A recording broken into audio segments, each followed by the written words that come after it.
Let's start just with the details Bloomberg's reporting, because this is an important story. It is. It's important because Golden Dome is one of the president's signature initiatives when it comes to protecting the U.S. against the ballistic missile attack. It's worth $185 billion over the course of the program so far. And SpaceX will be providing, together with other companies, a critical component in it.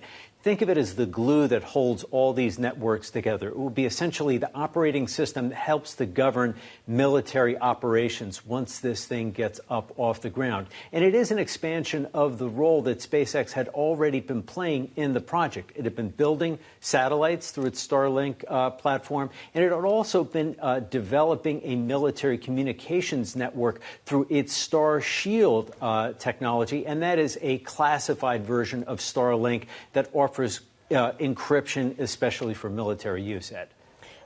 Mike, where are we with the vision and then the action towards Golden Dome, and really what the other puzzle pieces are that need to be put in place?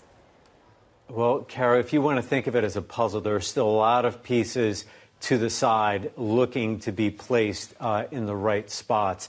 There is a long way to go before this thing actually becomes in place and an effective defense against the kinds of missile threats that have been warned about for years from China, from Russia, and now even from Iran. There are questions about, the extent to which U.S. adversaries could try to strike the homeland here. And this is the reason why the U.S. has moved in this direction. And it has turned to one of its most reliable space contractors, SpaceX, to really help get this up off the ground. And SpaceX is working with a couple of other signature names who have taken on increased roles in working with the government. That includes Anduril Industries and Palantir Technologies as well on developing this communications and this operating system that we've been reporting on today. That last point is so crucial. SpaceX has this legacy with the U.S. government, which is about 10 to 15 years in duration, hundreds of millions, billions in contracts, NASA and the defense apparatus. But if you look at those other names, Anduril, Impulse, we're talking much smaller contracts, right, in the context of this broader story.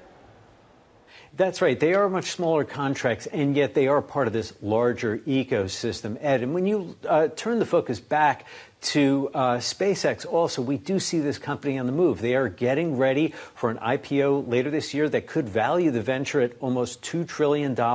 And they are also making moves in other directions to shore up other parts of the product line that could help in this venture, too. They have reached an agreement, or at least to have the rights to acquire Cursor AI for up to $60 billion.